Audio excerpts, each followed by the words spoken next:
There are two social studies that have come out over the years, and they pair well together. One of them says that on average, when a spouse has decided to end a marriage, they've already been thinking about it on average for 2 years. Some were 6 months, some were 6 years. Overall, it averages out to 2 years. The other study shows that for spouses where the divorce was a bit of a surprise or they didn't want out and it was thrust on them, that it takes them 2 years to get over it. Not to ever get over it, but like to get to a sense of operational normal. And oftentimes those two are kind of interesting from the standpoint of one is 2 years in the making in their mindset, and the other takes 2 years to rehabilitate their mindset to be able to move on with their life. But when it comes to this sort of thing, this can be an incredibly unfair playing field for one of the spouses because one of them has already been thinking in their head around the variety of things, becoming acclimated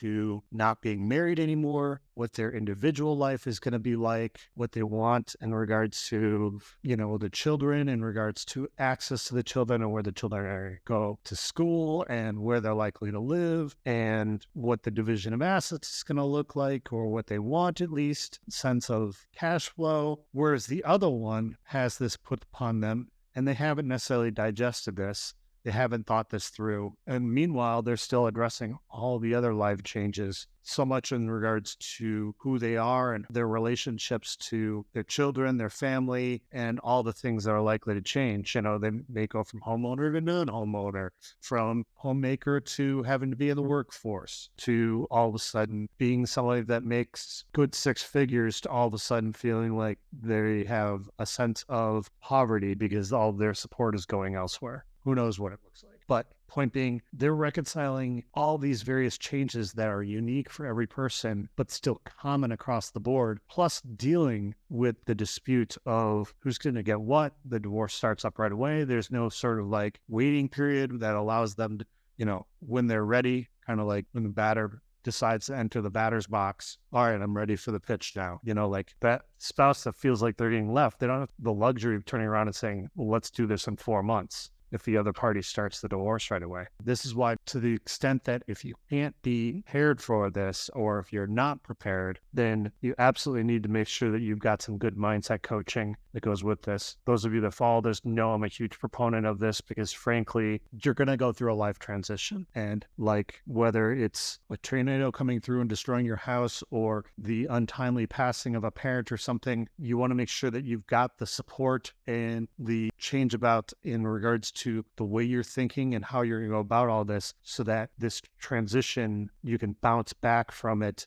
that this divorce can be a springboard to a brighter future so that if life has got to change like this, then how can we turn around and get back to something good as soon as possible? And that comes with good mindset management. My name is Matt. I've been a divorce attorney for nearly 20 years. If you like this sort of content, you want to learn more about stuff, please like, follow, comment below. Thanks.